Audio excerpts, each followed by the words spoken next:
오늘 히브리서 11장 11절로 12절 말씀을 통해서 사라의 믿음이라고 하는 제목으로 하나님 말씀 증거하겠습니다. 믿음으로 사는 삶 시리즈 29번째 시간입니다. 올해 우리 교회의 중점 사역은 전도입니다. 우리가 재작년에 중점 사역의 말씀이었습니다. 그래서 그때부터 우리 교회 전 성도들이 날마다 성경을 통독하는 큐티를 하자, 그렇게 해서 큐티 운동을 시작을 했습니다. 지금은 우리 교회 출석 성도의 70% 이상이 날마다 성경을 읽고 그 말씀을 통해서 주님과 동행하며 삽니다. 우리 교회 학교 아이들도 지금 70%가 넘는 아이들이 날마다 성경을 읽고 있습니다. 성경 통독 큐티는 창세기에서부터 요한계시록까지 쭉 성경을 읽어가는 것입니다. 하루에 정해놓고 하루에 3장 또는 5장, 10장, 40장, 50장 자기의 분량대로 성경을 읽는 것입니다. 하루에 3장씩을 성경을 읽으면 1년에 1독을 성경을 합니다. 신구약 성경을 1독을 하는데 우리가 예수 믿은 횟수만큼 그래도 성경을 읽어야 됩니다. 왜냐하면 이 성경 안에 하나님의 뜻이 있고 우리를 향한 하나님의 인도하심이 있습니다. 그리고 더 중요한 것은 이 아침에 가장 먼저 일어나자마자 성경을 통독하면서 큐티를 하면 창세기에서부터 쭉 읽어나가면서 큐티하면서 기도하면 하나님과 동행할 수 있습니다. 그래서 중요한 것은 이 성경 통독 큐티하는 시간을 갖는 것입니다. 우리가 버스 타고 가면서 출근길에 성경을 읽을 수도 있습니다. 또 나중에 집에 와서 퇴근하고 나서 저녁 때 성경을 읽을 수도 있습니다. 그런데 기왕이면 그렇게 다른 걸 하면서 성경을 읽는 것이 아니라 그냥 성경 통독하는 시간을 갖는 것입니다. 하나님 앞에 사실은 우리가 갖고 있는 소유 중에 제일 중요한 소유가 시간인데 이 시간이 바로 우리의 생애인데 이 시간을 하나님 앞에 드리는 것입니다. 그것도 가장 먼저 첫 번째 시간을 하나님께 드리는 것입니다. 하나님, 내가 하나님의 말씀을 듣고 오늘 살겠습니다. 내가 하나님과 동행하겠습니다.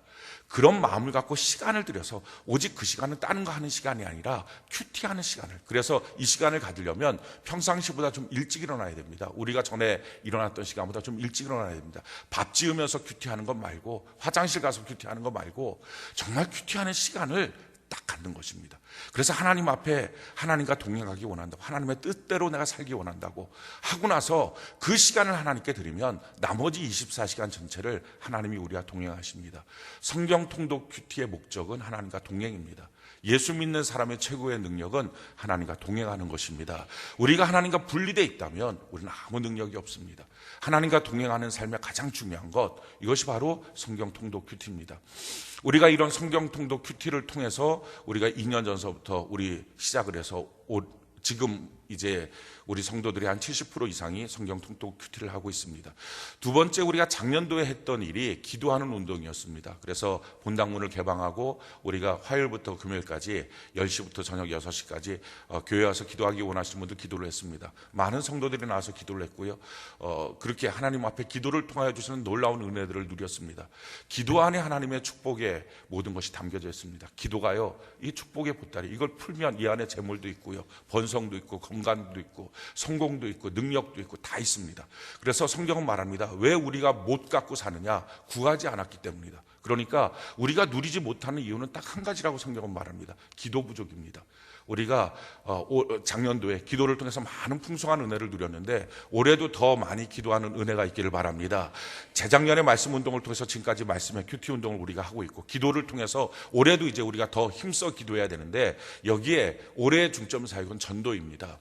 올해 우리가 전도하는 걸 통해서 지금 우리 출석 성도들이 500명이 조금 넘고 있는데, 올해 상반기까지 배가 성장을 하고 하반기까지 2배가 성장을 해서 총 4배가를 하는 것입니다. 그래서 상반기까지 500명에서 1000명으로, 하반기까지 1000명에서 2000명으로, 그렇게 2000명이 되면 우리 교회 그동안 기도했던 제목 본당 만석이 올해 안에 이루어질 수 있습니다.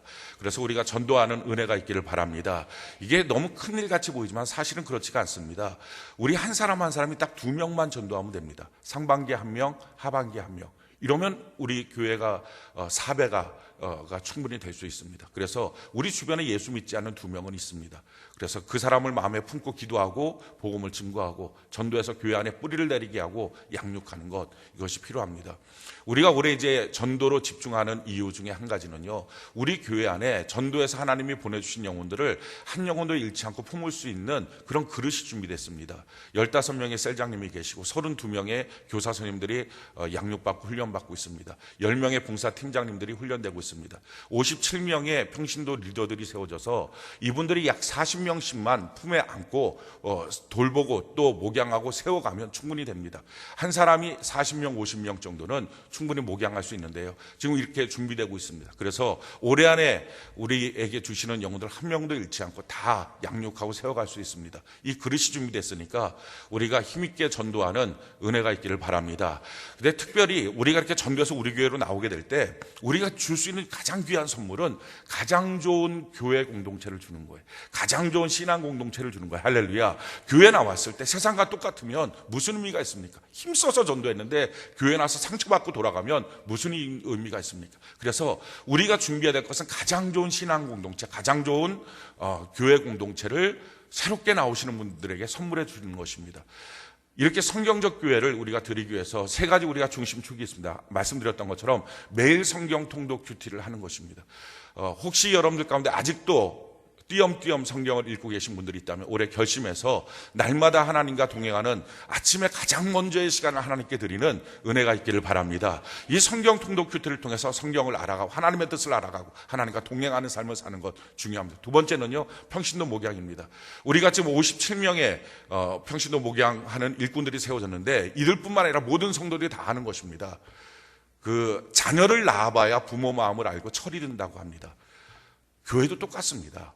누군가를 영적으로 세워주려고 애를 쓰고 기도하고 그렇게 섬기려고 할 때부터 성도들이 성숙을 합니다. 그렇지 않으면 성숙이 되지 않습니다.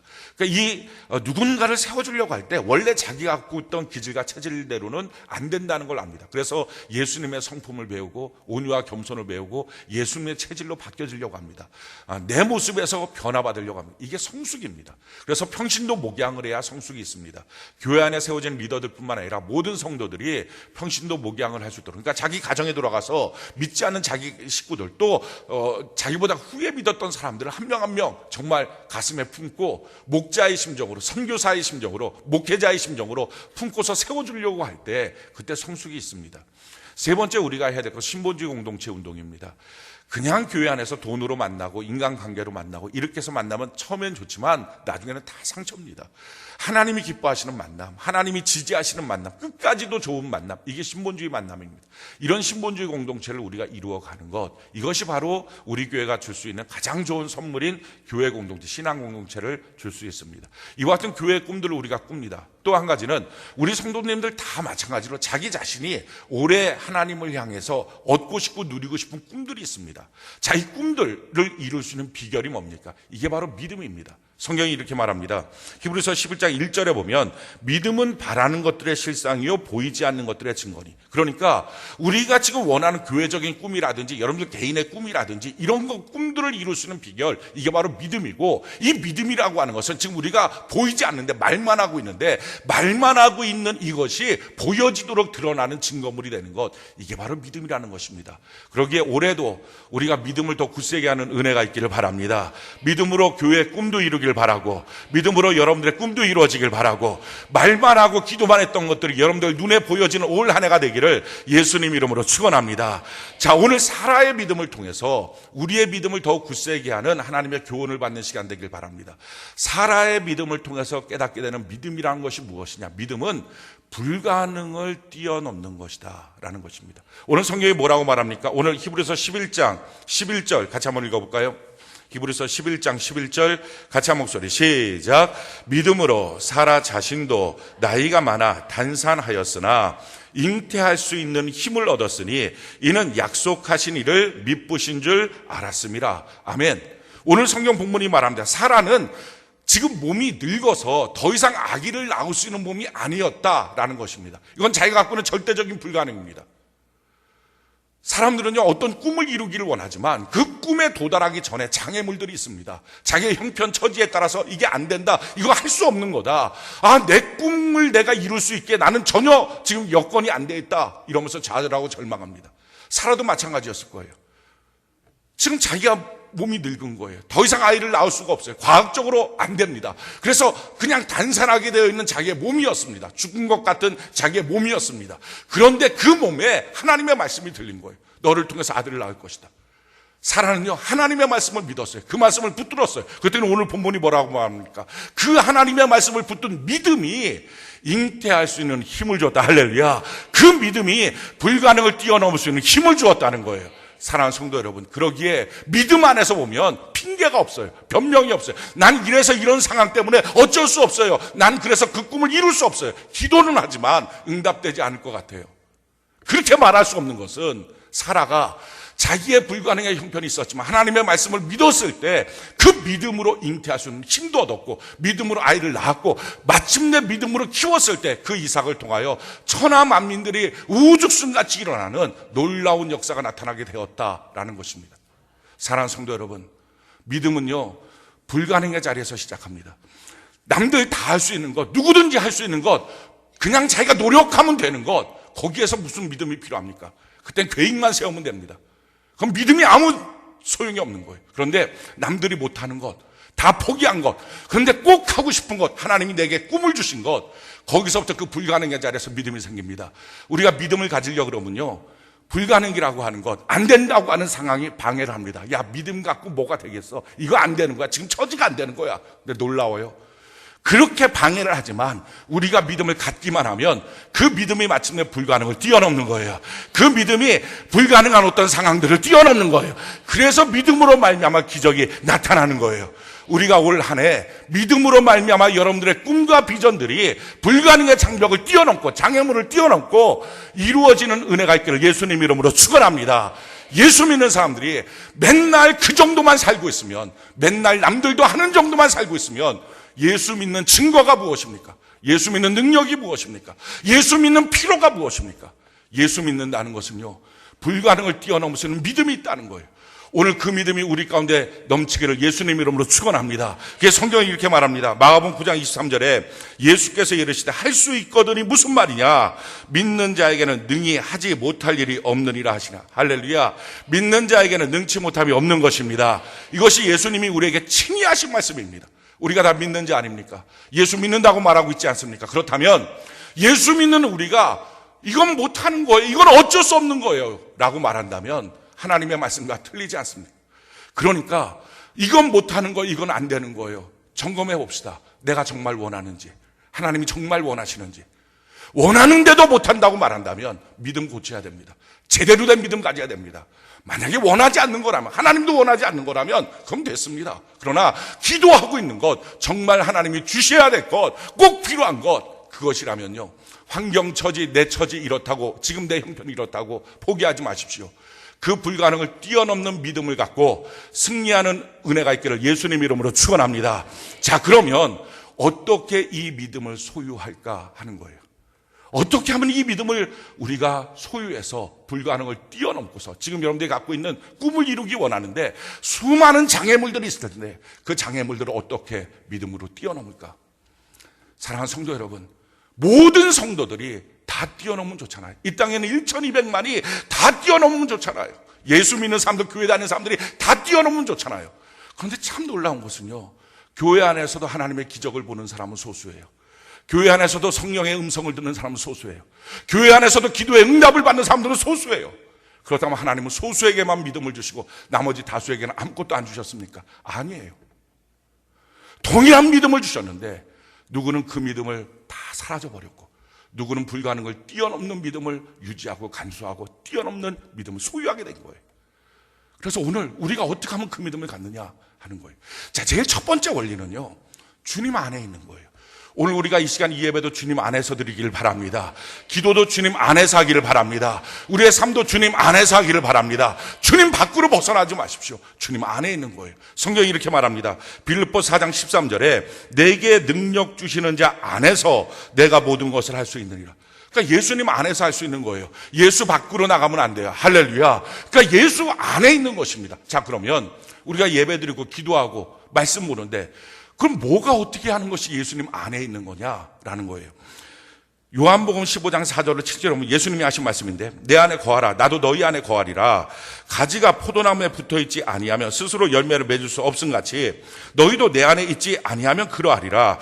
나는 포도나무여 너희는 가지라. 그가 내 안에 내가 그 안에 거하면 사람이 열매를 많이 맺나니 나를 떠나서는 너희가 아무것도 할 수 없습니다. 예수 밖으로 나가면 아무 소용없다는 거예요. 예수 안에 있어야 된다는 거예요. 사람이 내 안에 거하지 아니하면 가지처럼 밖에 버려져 마르나니 사람이 그것을 모아다가 불에 던져 사르느니라. 그러니까 예수 밖에 떨어져 버리면 세상에서도 불태워지는 인생, 무가치한 인생이 될 수밖에 없다라는 것입니다. 너희가 내 안에 거하고 내 말이 너희 안에 거하며 무엇이든지 원하는 대로 구하라. 그리하면 이루리라. 그러니까 주님 안에 거해야 된다고 끊임없이 반복적으로 말합니다. 우리의 신앙이 지금 주님 안에 거하고 있는지, 우리의 예배가 지금 주님 안에 거하고 있는지, 우리가 큐티하는 시간에 정말 주님 안에 거하고 있는지, 내 회사 생활이, 내 가정 생활이 내가 주님 안에 거하고 있는지, 이게 중요하다는 거예요. 자, 그러면 주님 안에 거한다라고 하는 것을 그냥 우리가 와서 예배드리고 기도하고 큐티하면 다 된 것 아닙니까? 그렇지가 않아요. 그래서 중요한 원리가 있어요. 뭐라고 말씀하시느냐? 요한복음 15장 9절에 아버지께서 나를 사랑하신 것 같이 나도 너희를 사랑하였으니 나의 사랑 안에 거하라. 더 구체적으로 말씀하시죠. 그러니까 주님 안에 거하는 것은 주님 사랑 안에 거하는 거예요. 그러니까 예배당이라고 하는 건물 안을 의미하는 게 아니라 주님 사랑 안에 거해야 주님 안에 거하는 거예요. 자, 그럼 주님 사랑 안에 거한다는 말이 무슨 말입니까? 여기서 더 구체적으로 말씀하십니다. 요한복음 15장 10절에 보니까 내가 아버지의 계명을 지켜 그의 사랑 안에 거하는 것 같이 너희도 내 계명을 지키면 내 사랑 안에 거하리라. 아, 주님의 계명을 지키는 게 주님 사랑 안에 거하는 거구나. 더 구체적으로 알 수 있어요. 근데 우리가 여기서 한 가지 딜레마에 빠집니다. 자, 그러면 성경에 얼마나 많은 주님의 계명이 있는데 이걸 다 지켜야 되느냐? 우리가 날마다 하나님 앞에 연약해서 죄짓고 방탕하고 이걸 다 지키지 못하는데 그럼 난 주님 사랑 밖에 있는 거냐? 이거 어떻게 하면 좋으냐? 우리가 이런 딜레마에 빠질 수 있습니다. 여기서 주님은요, 한 걸음 더 나가서 정말 구체적으로 우리에게 말씀해 주세요. 주님이 말하는 계명이 뭔지를. 요한복음 15장 12절 우리 띄워주시고 우리 같이 한번 읽어볼까요? 자, 시작. 내 계명은 곧 내가 너희를 사랑한 것 같이 너희도 서로 사랑하라 하는 이것입니다. 아멘. 이 계명이에요. 서로 사랑하는 것. 그래서요, 우리 주님이 주신 공동체가 있어요. 두 개예요. 하나는 가정이고요, 하나는 교회예요. 가정과 영적인 가정인 교회, 이 두 가지입니다. 뭐가 주님 안에 거하는 거냐? 가정 안에서 서로 사랑하면서 예배드리는 거예요. 교회 공동체 안에서 서로 사랑하면서 예배드리는 거예요. 이게 주님 안에 거하는 거예요. 가정 안에 서로 사랑하면서 기도하는 거예요. 교회 공동체 안에 서로 사랑하면서 기도하는 거예요. 가정 안에서 서로 사랑하면서 말씀 보고 큐티하는 거예요. 교회 공동체 안에 서로 사랑하면서 말씀 보고 큐티하는 거예요. 이게 주님 안에 거하는 거예요. 똑같이 예배를 드려도, 똑같이 기도를 해도, 똑같이 큐티를 해도 사랑하는 마음이 다 깨져버리면 그럼 주님 밖에 있는 거예요. 사랑하는 성도 여러분, 우리가 우리 가정 안에 서로 사랑하는 것, 이게 주님 계명이고요. 사랑하면서 예배드려야 주님 안에 있어요. 사랑하면서 기도하고 사랑하면서 큐티해야 그게 주님 안에 있는 거예요. 교회 공동체 안에 한 셀로 모이고 한 봉사팀으로 모였을 때 사랑하면서 그 가운데서 기도하고 예배드리고 말씀 보는 거예요. 우리 안에 그래서 사랑하는 마음이 식어버린 것, 사랑하는 마음 미움으로 바뀌어버린 것, 오늘 이것을 뒤바꿔야 돼요. 이게 무능력한 믿음이 있다고 말하면서도 장애물 앞에서 벌벌 떨고 있는 믿음이 그 장애물을 뛰어넘는 믿음을 줄 수 있습니다. 자, 그럼 사랑 어떻게 합니까? 성경이 이렇게 말해요. 골로새서 2장 6절로 7절에 보면 그러므로 너희가 그리스도 예수를 주로 받았으니 그 안에서 행하되 그 안에 뿌리를 박으며 세움을 받아 교훈을 받은 대로 믿음에 굳게 서서 감사함을 넘치게 하라. 제일 처음에요, 뿌리 박는 거예요. 나무가 뿌리 박을 때 어떻게 뿌리 박습니까? 뿌리가 땅속으로 들어가요. 땅속으로 들어가면 좋은 땅만 있는 게 아니에요. 거기에 돌덩어리도 있어요. 거기에 쓰레기도 있어요. 지저분한 것도 있어요. 근데 거기서 돌덩이 있다고, 쓰레기 있다고, 지저분하다고 멈췄으면 바람 불면 넘어지는 거예요. 그냥 그걸 뚫고 들어가는 거예요. 사랑하는 성도 여러분, 가정 안에서 서로 사랑하는데 돌덩이 때문에 멈춰섰습니까? 이 사람 너무 딱딱해요. 이 사람 나를 대하는 게 너무 딱딱해요. 그래서 멈춰섰습니까? 너무 더럽고 지저분해요. 그냥 멈춰섰습니까? 그거 뚫고 들어가야 돼요. 그래야 뿌리 내리는 거예요. 그래야 그게 사랑이에요. 오늘 우리가 하나님 앞에, 하나님, 내가 혹시 멈춰서 있다면, 내 남편을 향한 사랑이 멈췄고, 내 아내를 향한 사랑이 멈췄고, 내 부모를 향한, 내 자녀를 향한 사랑이 멈춰서 있다면, 하나님, 내가 이것을 뚫고 들어가게 하여 주시옵소서. 우리 교회 공동체 안에서도 마찬가지, 한 셀 안에서 이만큼 정도라고 멈춰서 있다면, 난 요 정도, 날 터치하지 마세요 라고 멈춰서 있다면, 거기서 지금 뚫고 들어가야 돼요. 자, 그렇게 뿌리를 내리고 그걸 뚫고 들어가야 그 다음에 뭐가 있습니까? 세움을 받는다고 말하는 거예요. 그때부터 어머니가 되는 거예요. 뿌리를 내려야. 그때부터 아내가 되는 거예요. 그때부터 아버지가 되고요. 그때부터 남편이 되는 거예요. 그 결혼하면 그냥 되는 게 아니고요.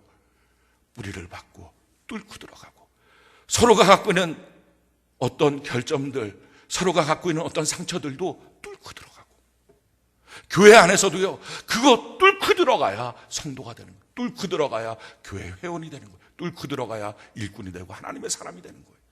그렇게 세움을 받는 거예요. 자, 그렇게 세움을 받으면 그때부터 하나님의 말씀이 들려요. 그 들리는 말씀이 뭐가 된다고요? 믿음이 된다고요. 그 믿음이 불가능을 뛰어넘는 거예요. 그 믿음이 하나님의 역사가 나타나는 거예요. 베드로전서에 보니까 사라가 이렇게 말해요. 사라는요, 자기 남편 아브라함을 주님으로 섬겼대요. 근데 그렇게 섬겼던 아브라함이 누구예요? 위험한 지경만 가면 너 내 아내 아니고 나보고 오빠라고 해. 그렇게 비겁한 남편. 하갈을 통해서 다른 씨를 본 거잖아요. 이런 뭐 얼마나 속이 상합니까? 아들까지 낳았던 남편. 그런 남편이에요. 근데 그런 남편인데 그 남편을 자기 주님처럼 보는 거예요. 얼마나 사라가 뿌리를 내리는데 뚫고 들어갔을까? 그 고비고비를 얼마나 뚫고 들어갔을까? 뚫고 들어갔더니 어머니가 된 거예요. 뚫고 들어갔더니 진짜 아내의 자리에 딱 걸맞는 아내가 된 거예요. 뚫고 들어가니까 이제는 아브라함이라는 사람이 남편으로 세워졌어요. 사라 때문에. 아브라함이 아버지처럼 세워졌어요. 사랑하는 성도 여러분, 가정도요, 교회도요, 뚫고 들어가는 거예요. 그럴 때 그 말씀이 내게 교훈이 되고, 그럴 때 그 말씀 가운데 내게 믿음이 되니까 그 다음에 뭐가 됩니까? 감사가 넘치는 거예요. 우리 다시 한번 읽어볼까요? 골로새서 2장 6절로 7절 우리 같이 한번 한 목소리 한번 읽어봅시다. 시작. 그러므로 너희가 그리스도 예수를 주로 받았으니 그 안에서 행하되 그 안에 뿌리를 박으며 세움을 받아 교훈을 받은 대로 믿음에 굳게 서서 감사함을 넘치게 하라. 뿌리를 박으면 세움을 받고요, 세움을 받을 때부터 교훈이 들리고요, 교훈이 들리는 그 교훈, 하나님의 말씀 가운데 그게 믿음이 되는 거예요. 불가능을 뛰어넘는 믿음. 우리는 믿음 있다고 말하면서도요, 불가능 앞에, 환경 앞에 좌절하고 절망하고 핑계대고 어쩔 수 없다고 말하고, 이게 우리의 일상 아닙니까? 이유가 어디에 있습니까? 똑같이 말씀 듣는데, 똑같이 큐티하는데 왜 이런 문제가 생기느냐? 이유는요, 미움은 미워해버리고 마니까요. 싫으면 싫어해버리고 마니까요. 보고 싶지 않으면 안 보고 마니까요. 뿌리가 박히지 않으니까 마귀가 불어오는 바람 앞에 쉽게 넘어지고 마는 거예요. 전화 한 통화에 깨져버리는 가정, 사람들의 말 한마디에 흔들려버리는 신앙생활. 왜 그렇습니까? 뿌리를 박지 않아서. 사랑하는 성도 여러분, 올해 우리 어떻게 살까요? 우리에게 주신 가정이 있어요. 우리에게 주신 이 몸된 교회가 있어요. 우리 뿌리 박는 자가 되기를 바랍니다. 자연스럽게 뿌리 박지 않아요. 싸우는 거예요. 뿌리는 뚫고 들어가는 힘이에요. 그럴 때부터 하나님의 역사가 나타나고 말씀이 믿음이 되고 감사가 넘치는 축복의 삶을 살아갈 수 있습니다. 두 번째는요, 두려움을 제거하는 것입니다. 어떻게 우리가 하나님의 말씀이 내 안에 불가능을 뛰어넘는 믿음이 될까? 두려움을 제거하는 거예요. 성경이 이렇게 말합니다. 디모데후서 1장 7절에 보니까 하나님이 우리에게 주신 것은 두려워하는 마음이 아니오 오직 능력과 사랑과 절제하는 마음이니. 우리의 삶 속에 여러 가지 두려움이 몰려옵니다. 내가 원했던 꿈들이 깨어지고 안 되는 상황들을 보면서 두려움이 몰려와요. 자, 그런 두려움들 속에서 다 좌절해요. 그런데요, 사랑하는 성도 여러분, 이 두려움은요, 하나님 주신 게 아니래요. 그러니까 이거 거짓말이에요. 이거 옳은 거 아니에요. 그러니까 두려움이 오는 거 진짜라고 믿지 말고요, 두려움 노땡큐 하시기 바래요. 나 두려움 싫어요. 할렐루야. 나 두려움 미워요. 나 두려움 갖지 않을래요. 할렐루야. 그렇게 두려움을 던져버리십시오. 그리고 두려움이 찾아올 때마다 뭘 하라고요? 능력, 사랑, 절제하는 마음을 소유하는 거예요. 이 능력이라는 건 이것입니다. 지금 내가 갖고 있는 시간을 무능력하게 만들지 말고요, 능력 있게 채우십시오. 그러니까 내게 주어진 지금 시간이 있어요. 돈 없어도요, 시간은 있어요. 사람 없어도요, 시간은 있어요. 내가 원하는 꿈이 성취되지 않았어도요, 시간은 있어요. 그게 우리 생애예요. 이게 하나님이 내게 주신 기회의 최고의 자원이에요. 이 시간을 어떻게 채울 것이냐? 하나님 앞에 큐티하는 시간, 예배하는 시간, 하나님의 뜻대로 한번 살아보는 시간, 기도하는 시간, 또 내게 주어진 조건 안에서 내가 할 수 있는 최고의 성실함. 뭐 하는 거예요? 무능력하게 방치하고 버려졌던 시간을 능력 있는 시간들로 바꾸는 거예요. 그게 바로 나예요. 그 능력 있는 시간으로 바뀌어지면 능력 있는 사람이 되는 거예요. 누가 느닷없이 와서 턱하니 너 능력 있어, 턱하니 뭐 되는 거야, 무슨 자리로 끌고 가고, 그거 아니에요. 세상이 얼마나 계산적이고 정확한데요. 무능력한 사람 데려다 놓고 그냥 대우해서 쓸 것 같습니까? 그렇지 않아요. 내게 지금 주어진 시간 능력으로 채우시기 바라요. 성실하게 채우시기 바라요. 계획해서 정확하게. 두 번째는요, 사랑이라 그런 거예요. 사랑하는 거예요. 하나님 사랑하고 이웃 사랑하고, 특별히 여기서 말하는 이 사랑은요, 자기 사랑이에요. 사람들은요, 자기 인생을 보고 자기를 안 사랑해요. 지나가는 인생이 어둡대요. 지나가는 인생이 싫대요. 기억하고 싶지도 않대요. 지나가는 인생 가운데 아무리 어렵고 힘들어도 한 가지는 있었어요. 하나님이 우리를 인도하셨어요. 할렐루야. 하나님이 우리를 지켜주셨어요. 그 하나님 때문에 감사할 수 있고요, 그 믿음이 있을 때부터 내 인생 앞으로를 향한 하나님의 기대가 나타나는 거예요. 두려움이 왜 생깁니까? 자기의 인생, 자기를 향한 사랑이 사라질 때, 자기가 자기를 미워할 때 앞날은 얼마나 험난할까, 이런 마음이 드니까 두려움이 자꾸 생기는 거예요. 자기를 사랑하는 마음. 세 번째는 절제하는 마음. 우리 인생 가운데 자꾸 욕심 부리지 말고요, 남들과 비교하면서 좌절하지 말고요, 지금 내게 주어진 것 안에서 정욕대로 살지 말고요, 내 시간과 물질을 험한 데 쓰지 말고요, 절제하는 마음, 이거 갖는 거. 그래서 두려움이 몰려올 때마다 그 두려움의 노예가 되지 말고, 두려움이 몰려올 때마다 두려움을 떨쳐버리고 시간을 먼저 하나님 앞에 능력 있는 시간으로 만드십시오. 능력 있는 시간으로 만들면 거기서부터 기회가 나와요. 거기서부터 물질이 생겨요. 제일 문제는 아무것도 없는 사람이 정말 절호의 찬스인 시간마저 아무것도 아닌 것처럼 허비하고 만다는 거예요. 내게 주신 얼마나 좋은 기회입니까? 그 시간을 채울 수 있는 거, 그 시간 안에 하나님의 은혜와 능력으로 채울 수 있는 것, 그 시간 안에 내가 꿈꾸고 이루고 싶은 비전의 삶을 예비하고 준비하는 것, 이게 얼마나 귀한 일입니까? 그리고 그 시간 하나님 앞에서 능력 있게 설 수 있도록 기도하는 것, 자기를 사랑하는 것, 절제하는 마음, 이 마음을 갖고 있을 때 하나님의 말씀이 믿음이 되고 믿음으로 승리할 수 있습니다. 세 번째는요, 하나님의 말씀 앞에 순종하며 그 길을 가는 거예요. 참 놀라운 것은요, 하나님은 우리에게 말씀하실 때 처음부터 끝까지 쭉 다 말씀하지 않으십니다. 내가 순종하고 그 길로 걸어가야 그때부터 조금씩 더 구체적으로, 더 분명하게 우리에게 말씀하시는 거예요.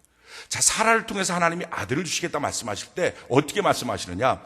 제일 처음에 창세기 12장 2절에 보면, 내가 너로 큰 민족을 이루고 내게 복을 주어 내 이름을 창대하게 너는 복이 될지라. 자, 이거는 사라한테 하신 말씀이 아니에요. 아브라함한테 하신 말씀이에요. 아브라함한테 내가 너를 큰 민족 줄 거야. 아마 사라는 옆에 있다가 하나님 이런 마음 주셨어, 이런 말씀 주셨어, 우리를 통해서 큰 민족 만들어 주신대. 아멘. 전해 들은 말씀이에요. 자기에게 하나님이 말씀하지 않았어요. 근데 그 말씀 그냥 믿었어요. 그리고 시간이 지났어요. 그 다음에 창세기 13장 16절에 보니까, 내가 내 자손이 땅의 티끌 같게 하리니 사람이 땅의 티끌을 능히 셀 수 있을진데 내 자손도 세리라. 큰 민족을 주겠다는 말씀 앞에 좀 더 구체적으로 말씀하시는 거예요. 땅의 티끌보다 더 많은 민족들을 내가 너한테 줄 거야. 근데 이 말씀도 아브라함한테 주신 말씀이에요. 사라한테 주신 말씀이 아니에요. 아브라함한테 사라는 그 말씀을 전해 들었어요. 아멘, 아멘. 하나님 더 구체적으로 말씀하세요. 창세기 15장 4절에 보니까 여호와의 말씀이 그에게 임하여 이르시되 그 사람이 내 산속자가 아니라 내 몸에서 날 자가 내 상속자가 되리라 하시고, 한 10년 정도 세월이 흘렀어요. 이루어지지 않는 것 같아요. 그러니까 마음이 다 흔들렸어요. 그러니까 자기 집에 있었던 신실했던 자기 종이 있었어요. 엘리에셀이라는 종, 다메섹에서 데려왔던 엘리에셀이라는 종, 내가 이 종을 내 후계자로 세우겠습니다 라고 하나님께 말했어요. 내가 하나님 말씀하세요. 아니, 너 몸에서 날 거야. 그 말을 옆에서 사라가 들었어요. 아, 우리한테 주신대요. 이제 더 구체적으로 된 거죠. 그렇지만 이때까지는 사라는요, 직접 하나님의 말씀을 들은 적이 없어요. 그런데 전에 들은 말씀을 갖고 믿고 가는 거예요. 우리 신앙도 마찬가지예요. 첫날 와서 하나님의 음성을 듣고 그럴 수 있어요. 근데 그렇지 않아도 돼요. 설교자를 통해서 주신 말씀, 성경 큐티를 통해서 주신 말씀, 셀장님을 통해서 주신 말씀, 그런 말씀을 통해서 아멘, 이것이 내 안에 이루어질 걸 믿습니다 하고 걸어갈 수 있는 거예요. 자, 그 다음에 더 구체적으로 하나님 말씀하십니다. 창세기 17장 16절에 내가 그에게 복을 주어 그가 내게 아들을 낳아주게 하며 내가 그에게 복을 주어 그를 여러 민족의 어머니가 되게 하리. 민족의 여러 왕이 그에게서 나리. 아브라함한테 또 말씀하십니다. 야, 하갈을 통해서 나는 이스마엘이 아니고 너 안에 사라를 통해서 아들을 줄 거야. 이제는 더 구체적으로 말씀하십니다. 그냥 생기는 줄 알았어요. 근데 아니래요. 사라를 통해서 주신대요. 근데 놀라운 것은 이 말씀도 아브라함한테 주셨어요. 사라는 그 말씀도 듣지 못했어요. 근데 사라한테 그 말씀을 전했어요. 근데 놀라운 것은요, 이 사라가 이걸 믿는 거예요. 사랑하는 성도 여러분, 왜 사랑해야 믿음이 생기는지 아십니까? 우리가 사랑하는 이 공동체, 가정 안의 공동체, 교회 안의 공동체, 하나님은 내게도 즉각 말씀하실 때도 있지만 그 공동체 안에 누군가에게 말씀하실 수 있다고요.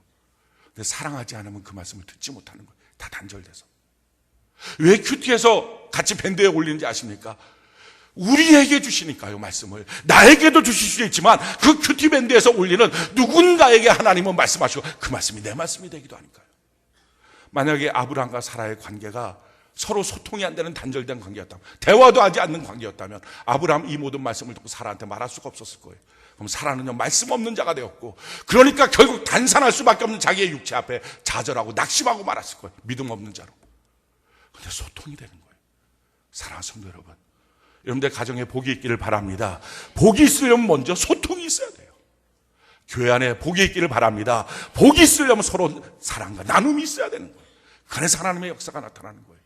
마지막으로 하나님이 이렇게 말씀하셨어요. 창세기 18장 10절에 보니까 그가 이르시되 내년 이맘때 내가 반드시 내게로 돌아오리니 내 안에 사라에게 아들이 있으라 하시니 사라가 그 뒤 장막문에서 들었더라.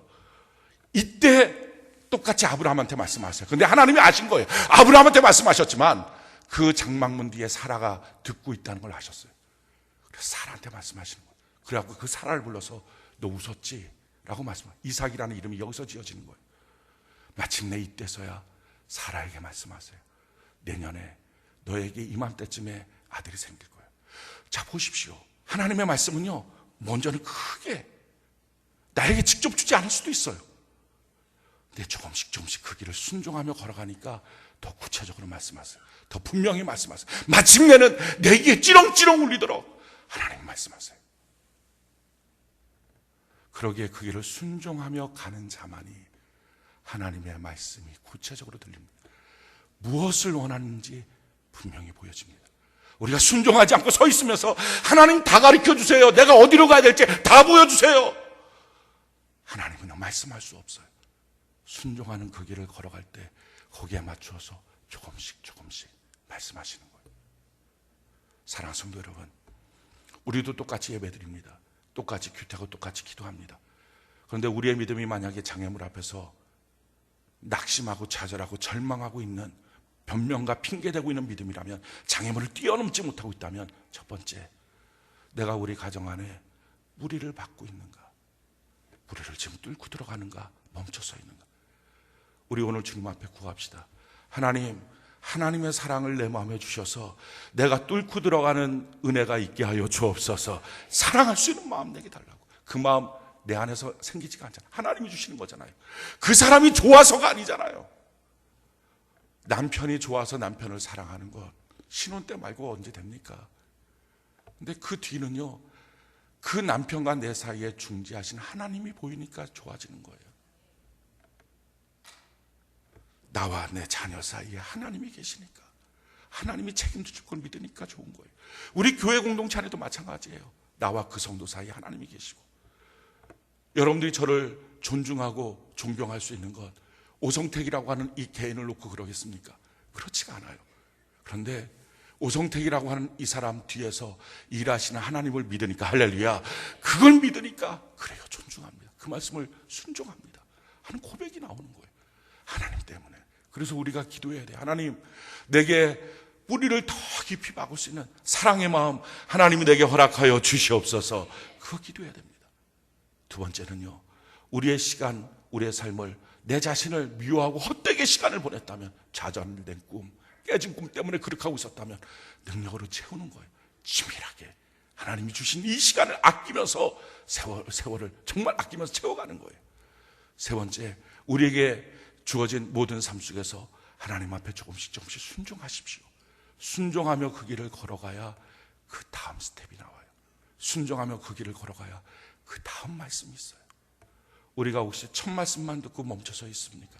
내가 너를 복이 되게 하겠다, 그 말씀만 듣고 지금 멈춰서 있습니까? 올 한 해 살아갈 때 12월 31일까지 내가 너를 복이 되게 하겠다, 그 말씀 안 듣고 그냥 가면서 어디에 복이 있어요? 어떻게 생겨요? 혹시 그렇게 하고 있습니까?